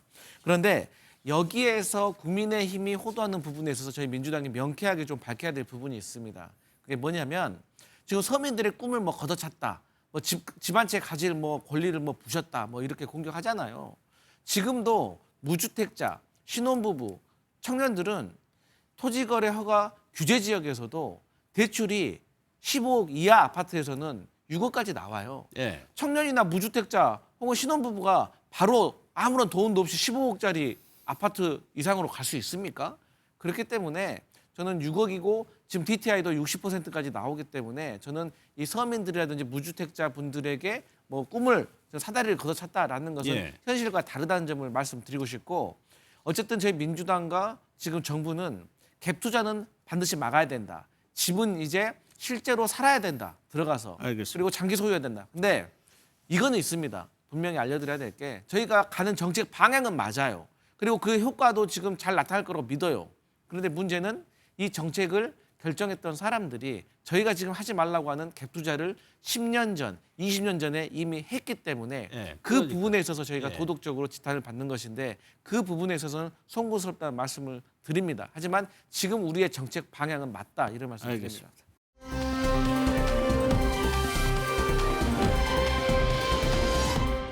다음은 김건희 씨 관련 소식 살펴볼 텐데 뭐 이번에는요 계속해서 고궁과 관련한 논란이 계속해서 나오는데 이번에는 이겁니다. 2023년 3월 5일에요. 윤 전 대통령 부부가 사전 연락도 없이 경복궁을 방문을 했습니다. 단순히 경복궁을 방문한 것이 아니고 명성황후의 침정까지 들여다봤다는 건데 최 대표님 네. 만약에 현직 대통령 부부가 연락도 없이 여길 찾아갔어요. 그래 한번 들어가 보겠다라고 하면은 네. 들여보낼 수밖에 없는 상황. 그렇죠. 그거 어느 뭐 그 말하자면 그 관리가 그거를 못 한다고 하겠습니까? 예. 그 궁금한 건 왜 갔느냐는. 글쎄 저도 이해가 안 되게 5시 네. 이제 일반인 관람이 끝났다는 거는 물론 이제 대통령 내외가 가려는 그 타이밍은 일반 사람들과 동선이 겹치면 안 되는 건 맞잖아요. 예. 그러니까 이제 일반 관람 마감이 끝나고 간 건 맞는데 근데 전혀 제가 보기에 의전이나 경호 쪽에서도 이게 사전에 조율이 안 된 것 같아요. 그렇지 않으면은 최소한 뭐 그 대통령이 갔는데 해당 그 관리소장이 없었다? 이건 말이 안 되는 거예요. 최소한 관리소장뿐만 아니라 공식적으로 가게 될 경우에는 다 예를 나오겠죠. 들어서 문화부 장관서부터 차관 뭐 담당자까지 아마 나올 수 있는 상황이었는데 그게 없었다는 걸로 본다면은 아마 즉흥적으로 결정된 사안이 맞는 것 같은데 예. 그러다 보니까 왜 즉흥적이었을까라는 많은 사람들이 궁금함을 안잖아요. 예. 근데 저도 사실 그걸 모르죠. 왜 갔는지. 그러나 그 최근 들어서 여러 가지 나오는 보도들을 보면은 뭐 그 경회루라든가 그다음에 이제 그 올라갔던 정자 그다음에 무슨 뭐 옥좌 아까 어좌 뭐 용상에 앉았다 이 등등을 놓고 보면은 김건희 여사가 무슨 어떤 일종의 그러니까 본인이 여기에 관심도 관심이지만 뭔가 지속적으로 갈 만한 이유가 있지 않았을까. 더더군다나 국가교육위원장을 했던 이배용 위원장이 사학자 출신이기 때문에 예. 늘 갈 때마다 함께 배석했던 지금 정황들이 많이 나와서 혹시 이배용 위원장의 조언이 또 여기에 작용했던 것은 아닌가. 그리고 굳이 우리 또 국보급 문화재나 유물 이쪽에 또 관심이 많았다는 거는 또 그동안 김 여사를 둘러싼 일종의 무속과도 같은 그것들이 또 조언에 영향을 끼친 건 아닌가. 무수한 추론만을 지금 남기고 있는 상황인데 저는 떨어지는 사실 게 없는 것 같아요. 이 부분에 대해서는 김 여사 측에 좀 설명이 좀 나왔으면 좋겠어요. 설명이 나왔으면 좋겠는데 저도 모르니까 제가 뭐 대변인도 아니고 그 상황을 제가 알고 있는 사람도 아니기 때문에 예. 저도 그냥 제 추론의 영역에서 지금 드리는 말씀밖에 안 돼서 어찌됐건 변호인 단이든 누구든 간에 여기에 대한 좀 입장 표명들이 좀 있었으면 예. 많이 국민들이 행동에 대해서는 부적절하다고 지금 지적을 하지만 도대체 왜 그랬을까라는 궁금증은 않기 때문에 예. 이 부분 한번 짚고 넘어가야 될 것 같아요. 한두 번도 아니고 그러니까요. 계속해서 지금 나오고 있는데 또요 거기를 가가지고 동석자 없이 지금 뭐 알려지기로는 그런 겁니다. 10분 동안 단둘이 그 안에 머물다 있다 나온 걸로 좀 전해지고 있어요. 무언가 설명을 듣고 안내를 받으려고 하면 그거에 해박한 사람이 가서 설명을 해줘야 되는데 두 사람만 들어가 있다 나왔다. 이래서 더 좀 여러 가지 추론이 나오는 거거든요. 그러니까요, 이제 그 곤영합, 그러니까 이제 명성황후의 침실, 그리고 우리 민족에게 아픔이 있는 역사의 현장 아니겠습니까? 예. 그런데 이 현장에 윤석열 전 대통령 부부 둘이서만 10분 동안 있었다. 그리고 계속해서 최소한도로 경호관 한 명은 대동은 했지만 그 경호관 한 명조차도 물렸다라고 하는 것은 예. 저는 충분히 이 두 분이서 그 안에서 어떤 행동을 벌였는지 우리가 조사를 해보고 수사를 해봐야 될 필요성이 있다라고 보여지고. 근데 당사자 두 명밖에 없는데 지금 조사 안 되잖아요. 그래서 네. 저는 현장 검증을 가봐가지고 여기에서 혹여라도 정말 죄송한 얘기지만 많은 사람들이 뭐라고 의심을 하고 있냐면 그 안에다가 혹시 주술적인 어떤 뭐 목적을 가지고 뭐를 뭐 놔두고 왔다느니, 그런 뭐 추정도 가져왔다느니 예를 들어서 예. 이런 추론까지 벌어지고 있는 상황이거든요. 그렇기 때문에 저는 이 부분에 있어서는 이 국회 차원에서 요구를 하고 전문가들이 그 현장을 저는 한번 살펴봐야 될 필요가 분명히 있다라고 생각을 합니다. 그런데 이게 뭐가 문제냐면 정말로 공적인 목적이 있다고 하면 뭐 예를 들어서 김건희 씨가 뭐 조선시대 역사 유물이라든가 그런 데 정말 관심이 많고 예. 그런 거와 관련해서 무슨 캠페인이라든가 뭐 사회 운동을 하기 위해서 그런 거라고 한다고 하면 아니 공식적으로 뭐 활동을 할 수 있는 거 아니겠습니까? 그렇죠. 적법 예. 절차에 거쳐가지고. 그런데 이건 적법한 절차가 아니잖아요. 그리고 근정전에 있는 의자에 앉았다고 이거 국보 233호입니다. 예. 이거 민간인들은 사실 호기심에 또 그런 민간인들도 하면 안 되지만 민간인들 할 수 있지만 이걸 권력자가 가서 앉아 있다고 생각하면 이것도 어떻게 국민들에게 비춰지겠습니까?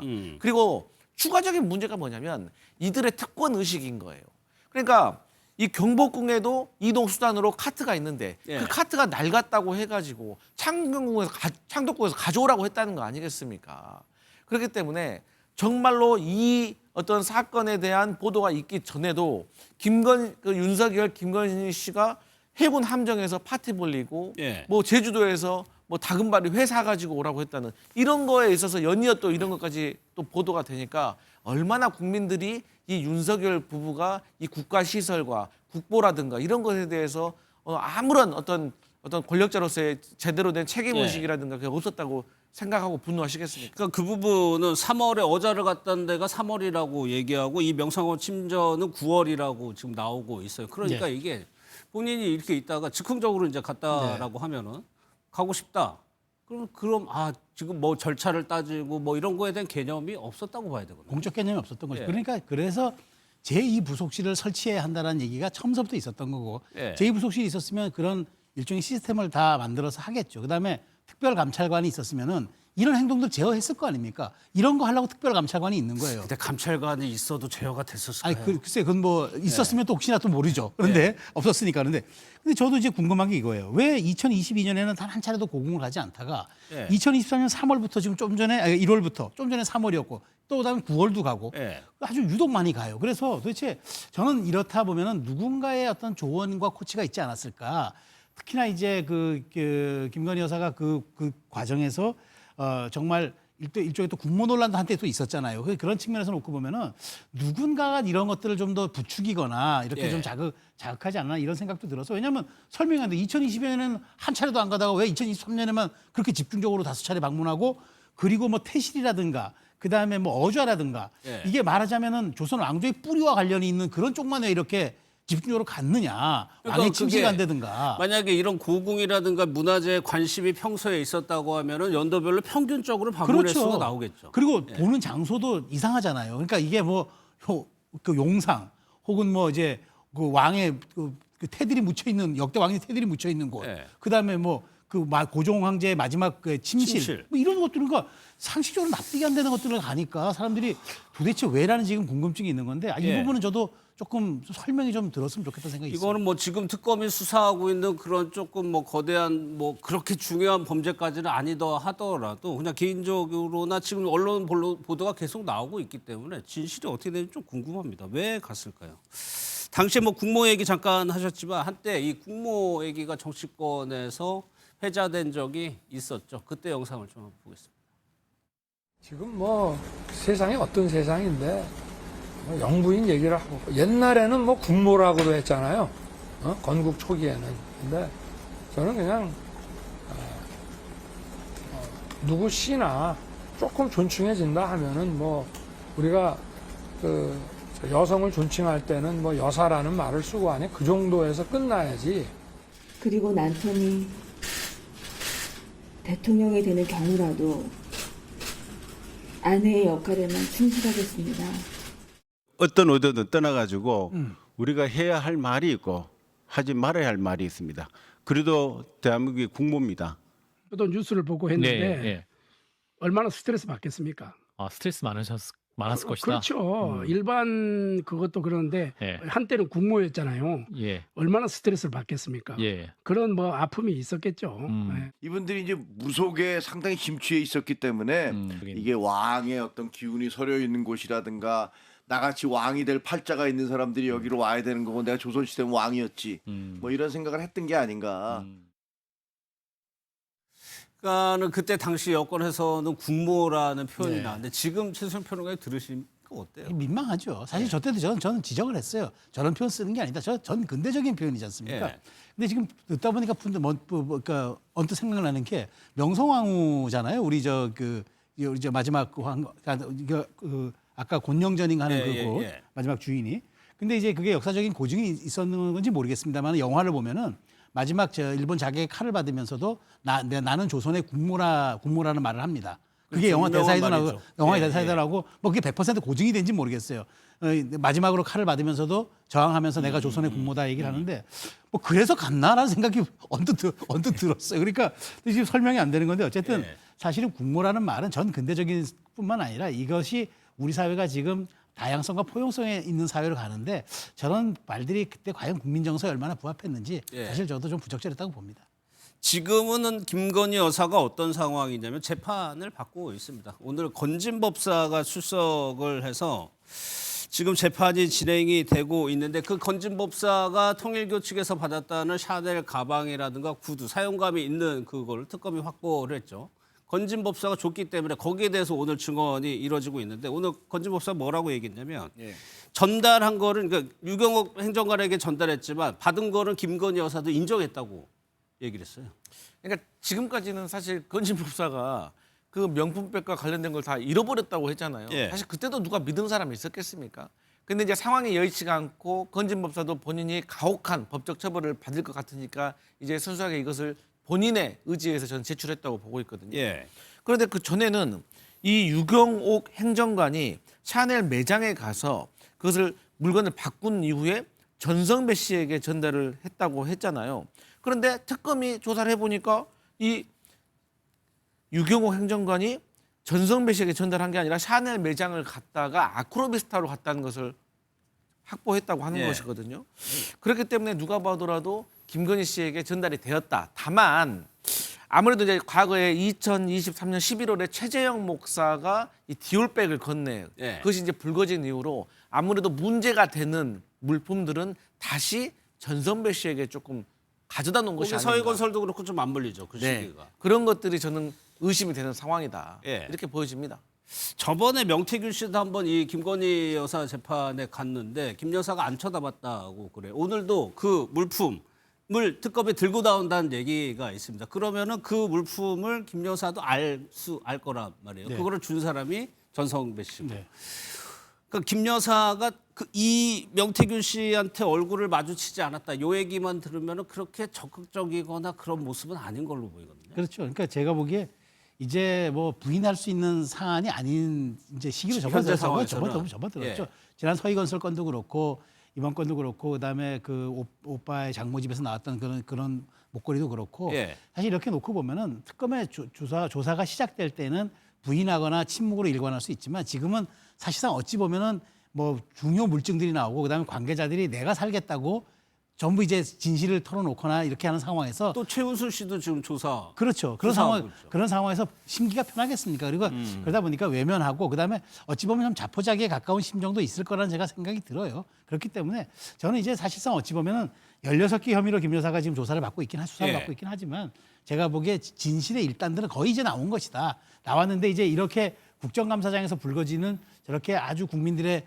영린을 건드리거나 국민들의 감정선을 자극하는 저런 행동들이 김 여사의 혐의와는 상관없이 예. 오히려 또 여론 재판까지도 부추기는 것 같아서 예. 저는 김 여사 측 입장에서는 시인할 건 시인하고 털어버릴 건 털어버리는 전략으로 가는 게 맞을 거라는 생각이 들어요. 알겠습니다. 말려 씨.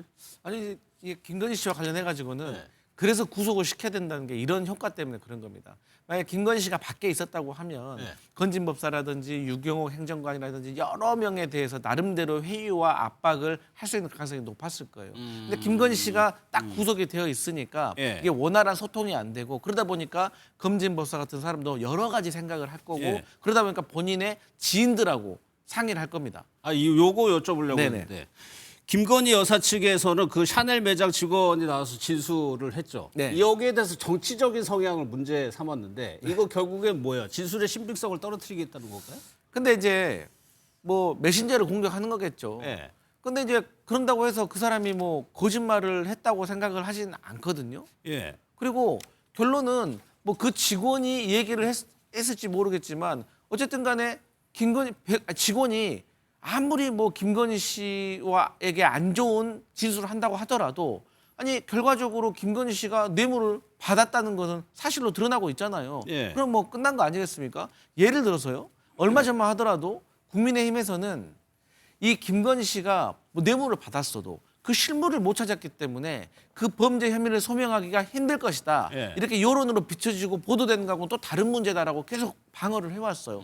그런데 건진법사 바로 또 제출해버리고 또 이 전에도 서희건설 이봉관 회장 제출해버리잖아요. 예. 그리고 또 김건희 씨가 또 얘기했던 그 목걸이도 가짜인 게 막 드러나고 그렇기 때문에 저는 뭐 국민의힘에서 아직까지도 김건희 씨에 대해서 이렇게 방어를 막을 치는 것은 좀 국민의힘에게 좀 좋지 않은 영향을 줄 것 알겠습니다. 같다. 그래 보여집니다. 예.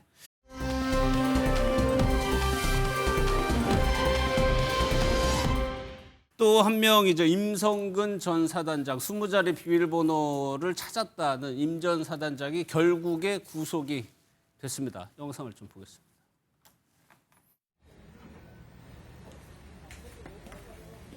법정 안에서 어떤 부분 소명하셨습니까?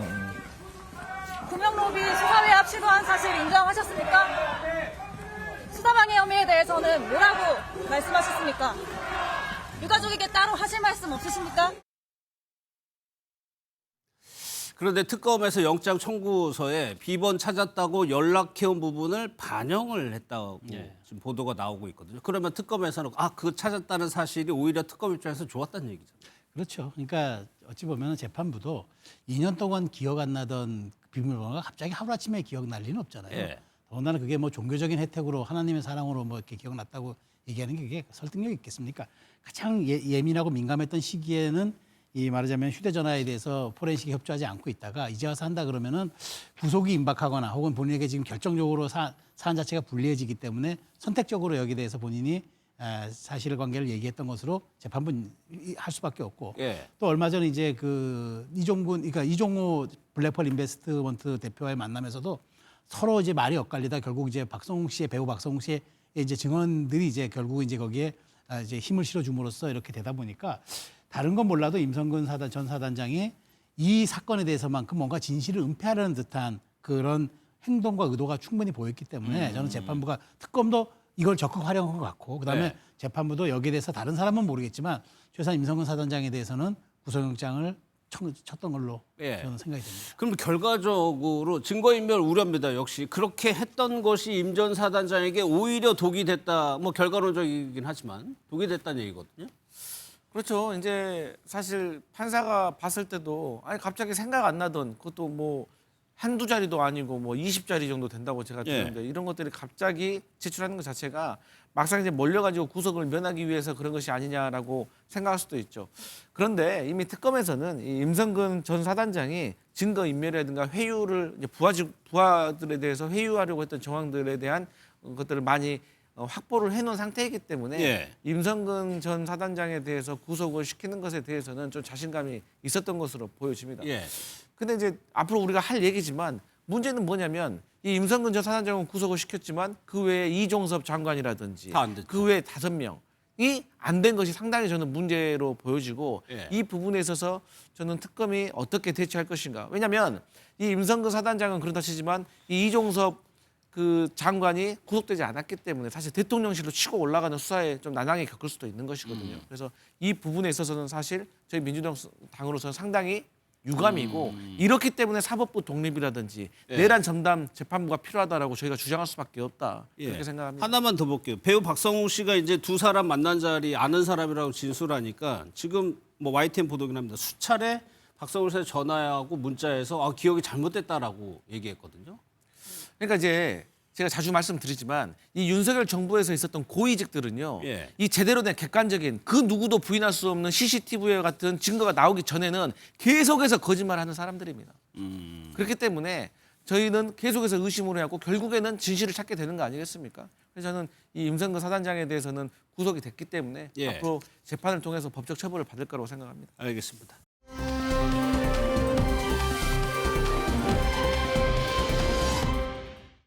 내 집 마련의 꿈을 안고 열심히 생활하시는 국민 여러분의 입장을 충분히 헤아리지 못했습니다.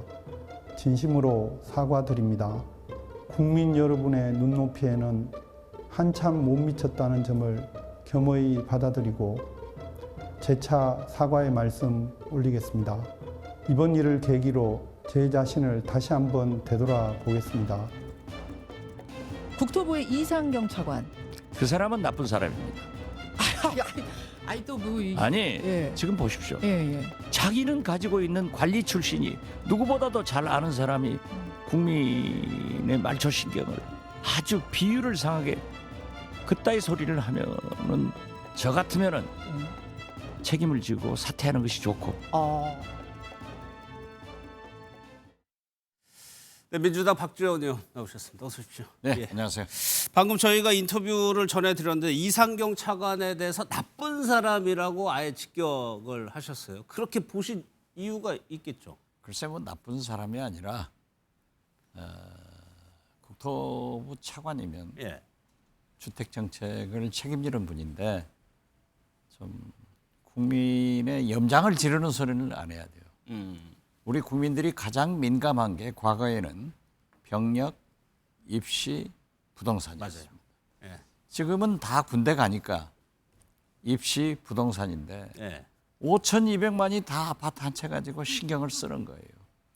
그런데 역대 정권의 부동산 정책은 성공한 적은 없어요. 한없는 욕구가 있기 때문에. 그렇지만 최소한 젊은 사람들이나 누구나 서민들이 저축을 해서 열심히 살아서 아파트 한 채를 살려고 하는데 그러한 정책을 책임자가 그렇게 무성의한 얘기를 하면은 화나죠. 저는 그대로 간뒀으면 좋겠어요.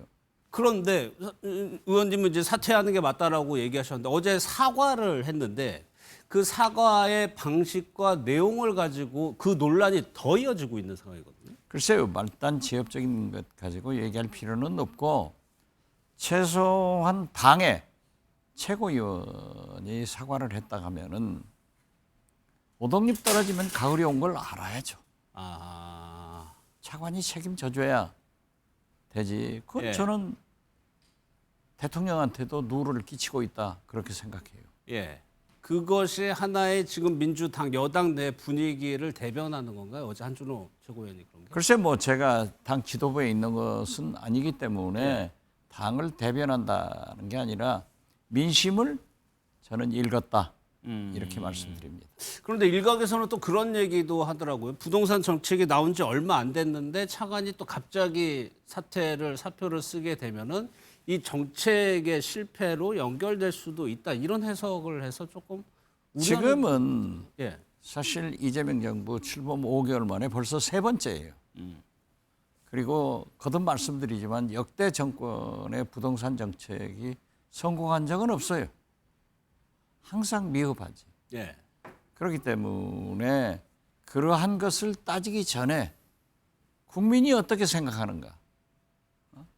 이걸 생각해서 저는 책임지는 모습이 더 바람직하다. 그 생각에 변함이 없습니다. 앞서 뭐 보셨는지 모르겠지만 오늘 오세훈 시장이랑 국민의힘 지도부가 바로 재개발 재건축 거기 현장 가가지고 부동산 정책을 비판했거든요. 그런데 예. 오세훈 시장은 입이 100개라도 할 말이 없는 분이에요. 왜요? 지금 보십시오. 지난 윤석열 정권 3년간에 오세훈 시장은 제가 살고 있는 여의도 아파트만 하더라도 5, 60층 재건축한다고 다 준비돼 있어요. 그런데 실제로 서울에 가보면 어디를 가도 아파트 건축하고 있는 곳이 없어요. 자재 인건비가 올라가지고 지금 못하고 있잖아요. 그런데 사방천지에 50층, 60층, 70층 한다고 하지 실적은 없어요. 예. 그렇기 때문에 저는 이 수도권, 특히 서울의 부동산 정책의 실패는 오세훈 시장이 아파트 건설은 하지 않고 자꾸 몇십 층 올린다 하는 마천루 대형만 짓지 실적은 없잖아요. 그 책임이 크다. 실질적으로 공급을 안 한 거는 오세훈 시장의 그렇죠. 책임이 더 크다는 그리고 거죠. 지난 3년간 윤석열 정권에서 뭘 지었어요? 아무것도 없어요. 그리고 지금 세태가 바뀌어서 거의가 다 1인 1가구 주택 아니에요. 이러한 것을 반영 못하고 있는데 그 사람이 무슨 잘했다고 돌아다닐 건 아니에요. 예.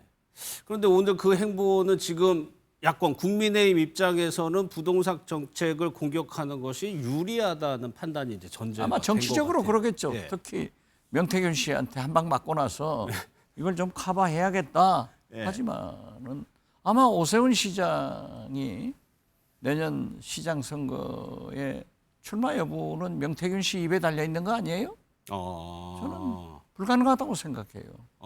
그래서 시장 출마 자체를요? 그렇죠. 지금 명태균 씨가 어제 서울시 국감에 가서도 정면으로 붙잖아요. 예. 아파트 사주기로 했다. 아니다. 그런데 제가 볼 때는 지금까지 명태균 씨의 진술은 다 사실이에요. 오세훈 씨 말은 다 거짓말이에요. 그런데 이제 내달 8일날 특검에서 대질신문을 하면 더 재밌는 현상이 나오겠죠. 어떻게 됐든 저는 명태균 씨가 얘기한 게 지금까지 틀린 게 없어요. 김건희, 윤석열의 공천 개입 사실로 드러났잖아요. 홍준표 시장, 그다음 오세훈 시장이다. 다 움직이잖아요. 그렇기 때문에 저는 오세훈 시장이 이것을 커버하기 위해서 갑자기 재건축 현장을 방문했다는데 우리 여의도 우리 아파트 한번 와보라고 했어요. 몇 년간 그대로 있어요. 예. 그러한 것들이 지금 이것은 누구를 탓할 게 아닙니다. 예. 누구를 탓할 게 아니니까 현 정부가 책임지고 해결해 나갈 문제이지 누구를 탓하고 뭐 오세훈 시장이 갑자기 건설 현장에 나간다고 해서 아파트가 지금 건설돼요? 안 하고 있잖아요. 알겠습니다. 그러면 정부 여당으로서는 이 부동산 정책, 추가적인 정책 뭐 얘기 나오는 것 중에 하나가 이제 보유세 인상인데 상당히 이게 보유세 인상이라는 것이 상당히 좀 민감한 정책이거든요. 그렇죠. 그런데 보유세 인상 없는 부동산 정책도 없을 거예요. 그렇기 때문에 최소한 1가구 1주택으로 실수요자가 살고 있는 그러한 것에는 보유세를 감면하고 다주택 이렇게 보유한 사람한테는 보유세를 더 누적 부과해서 부동산 정책을 세우는 게 좋지. 그냥 겨우 아파트 하나 사가지고 살고 있는 사람한테 또 보유세를 이건 좀 아닌 것 같아요. 일단은 필요는 하다는 생각이 당연하죠. 예. 보유세가 있어야죠. 그래서 그 투기를 막아줘야 돼요. 우리는 지금 미국하고 개념이 다릅잖아요. 미국은 그냥 생활을 공간으로 아파트를 가지고 살지만은 우리 한국 사람들은 투자의 개념으로 하고 있기 때문에 그게 문제가 된다 이거죠. 알겠습니다. 정치권 얘기도 한번 여쭤볼게요. 국정감사가 이제 막바지로 가고 있는데 김현지 실장에 대해서 뭐 얘기한 거를 저희가 보니까 법사위 증인 채택은 부적절하다라고 얘기를 하셨더라고요. 그러면 법사위건 예. 저는 운영위는 소관이기 때문에 대통령실을 운영위에서 하잖아요. 예. 여야가 합의하면은 부속실장이라도 나와야죠. 과거에 총무비서관이라고 하면은 머스트 꼭 필히 나와야 돼요. 예. 그렇지만은 지금은 부속실장인데 야당에서 그렇게 정략적으로 정치적 공세를 한다고 하면은 저는 나오지 말아야 된다. 운영위도. 예. 예. 운영위도 맞네. 그러나 여야가 합의해서 나오라면 나와야죠. 지금 보십시오. 김현지 부속실장은 제가 조금 알아요. 전남 담양 출신으로 광주에서 고등학교를 다니고 서울에서 대학 나와서 성남 시민운동 한 건 사실 아니에요? 굉장히 겸손하고 영특해요. 제가 보좌관 할 때부터 아는데 지금 고등학생 엄마이고 한 사람의 아내인데 이걸 갖다가 이재명 대통령과 불륜이다. 안방만입니다. 김정일이 뭐 딸이다. 그런 얘기 있나요? 북한에 갔다. 예. 비자금을 어쩐다. 이건 말도 안 되잖아요. 마치 저는 그것을 당했어요. 김대중 대통령께서도 당시 총무비서관이 여성이었어요. 이분하고 청와대에서 같이 살고 있다. 박지원도 탤런트하고 돈 뭐 심지어 어떤 탤런트 유명한 사람은 제가 전용기에 실어가지고 평양에 가서 김정일하고 불륜관계 만들게 해줬다. 이런 얼토당토하는 모략을 하기 때문에 제가 당시 박관영 의장을 한번 찾아갔어요. 그분이 김영삼 대통령의 비서실장에 있잖아요. 그렇죠. 형님, 도대체 이런 게 없는데 왜 이럽니까? 그랬더니 본래 그런다. 대통령 임기 끝나면 다 없어진다. 우리도 다 없어졌잖아요. 아니 생각해 보세요. 아니 지금 전환길 같은 사람은 도둑질도 너무 빨라요. 이제 4, 5개월 된 대통령이 비자금 1조를 조성해서 싱가포르에 고발했죠, 민주당이. 했다.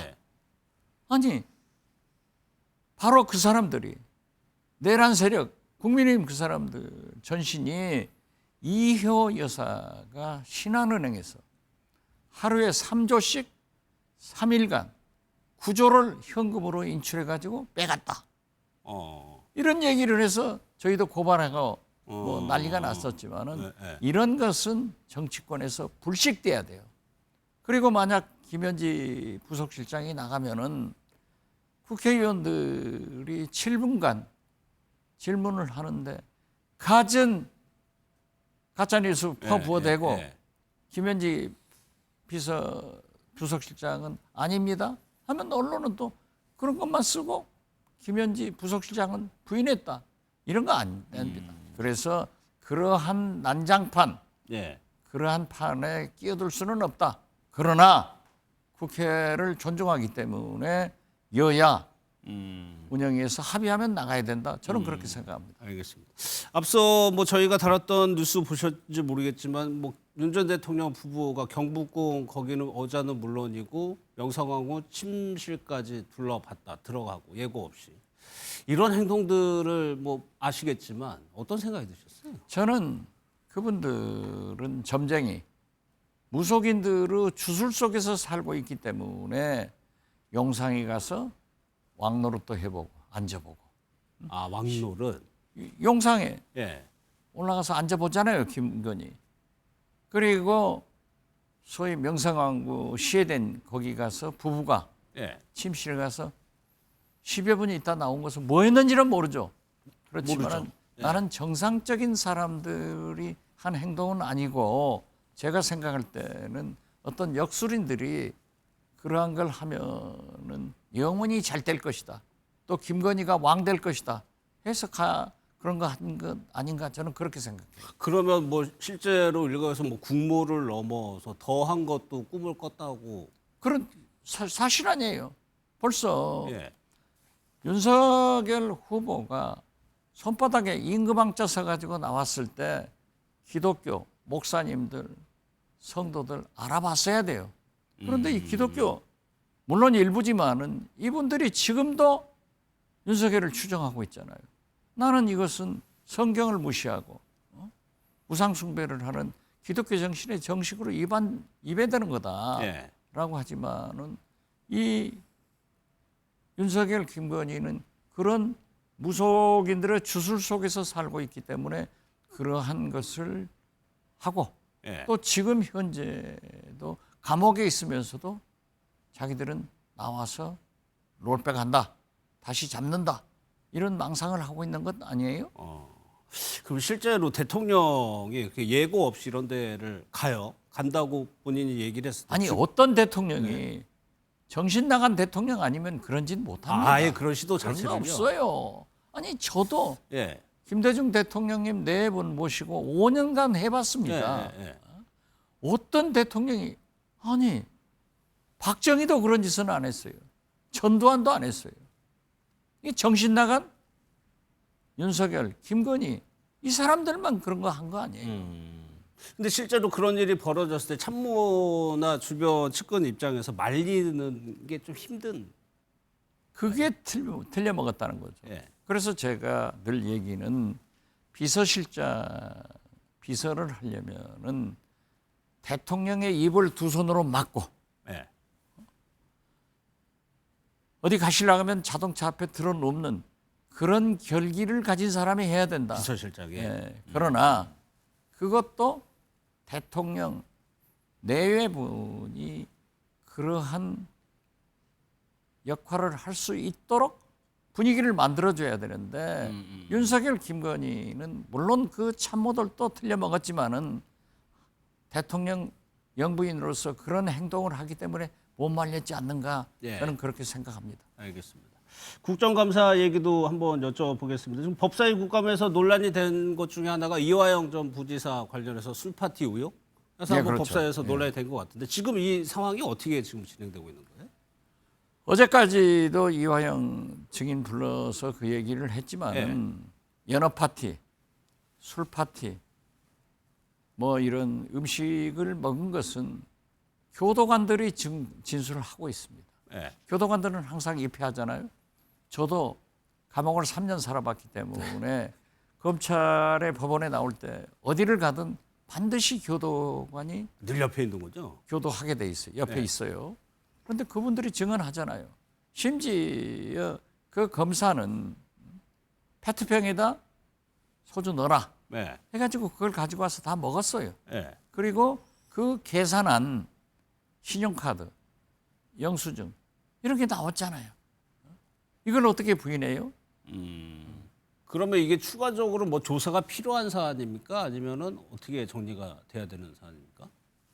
추가적 조사는 이미 법무부에서 수원구치소 감사를 해가지고 잘못되고 있다, 잘못됐다 하는 게 있으니까 앞으로 검찰에서나 경찰에서 수사를 반드시 해야 된다. 저는 그렇게 봅니다. 예.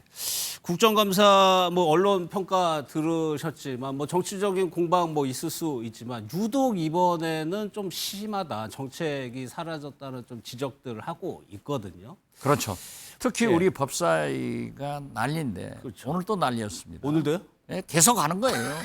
그런데 저는 MBN에서 좀 법사위 하루 종일 생중계를 좀 해줬으면 좋겠어요. 하루 종일이요? 네. 그러면 누가 소란 피우는가? 누가 추미애 위원장의 의사진행을 방해하는가? 이게 보면 금방 나와요.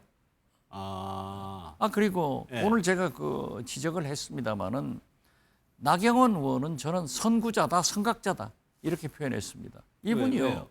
6년 전에 검찰 수사와 기소권을 분리하자 이걸 주장했더라고요. 6년 전에? 네, 6년 전에. 물론 윤한홍 윤핵관 의원도 하고 원외인 곽상도 의원이 국회의원 할 때 이분들이 다 주장했어요. 예. 그건 지금 와서는 또 아니라는 거예요. 안 된다는 거예요. 그래서 내가 선구자다. 반어법이요? 그렇게 얘기했죠. 예. 그런데 그걸 가지고 이제 아니다, 안 했다. 그래서 내가 녹취록을 틀어줬어요. 자기 음성을. 예. 그게 내가 AI로 조작한 거예요? 이건 아니지 않습니까? 예. 그래서 물론 저도 소리 지르고 반말해서 아무리 그랬죠. 후배라고 하지만 사과했고 뭐 가급적 자제를 합니다. 그런데 두고 보면은 그 국민의힘 의원들이 그렇게 소란을 피우고 소리를 지르고 추미애 법사위원장의 의사 진행을 방해하는데 예. 그걸 어떻게 해요? 그러니까 어제 오늘은 추미애 위원장이 싸우기 싫으니까 자꾸 정해를 뭐 한 10분 하다가 또 정해 이런 게 하더라고요. 골치 아파요. 그러니까 그 비난하기 전에 저는 예. 우리 언론에서 좀 법사위를 하루 종일 좀 생중계 해주라 예. 그렇게 요구합니다. 그래서 어느 쪽이 더 문제인지를 그렇죠. 보여주면은 네, 그렇죠. 충분히 판단할 수 있다는 그렇죠. 취지. 난리예요, 난리. 그럼 앞으로 이 상황이 당분간 이어지는 건가요? 그럼 법사위는? 제가 볼 때는 당분간 이어지지 않을 수 없다. 왜냐하면 예. 내란 종식과 3대 개혁은 시대 정신이고 국민적 요구입니다. 예. 그렇기 때문에 우리는 어떠한 경우에도 내란을 청산하고 3대 개혁을 완수해야 되는데 그 내란 세력, 그 사람들은 이것을 방해하기 때문에 결국 소란 피워서 의사진행을 못하게 해가지고 하는 기도가 있기 때문에 알겠습니다. 또 그렇게 방해한다고 해서 예. 우리가 물러서지는 절대 않는다 하는 것도 말씀드립니다. 알겠습니다. 여기까지 하겠습니다. 고맙습니다. 감사합니다.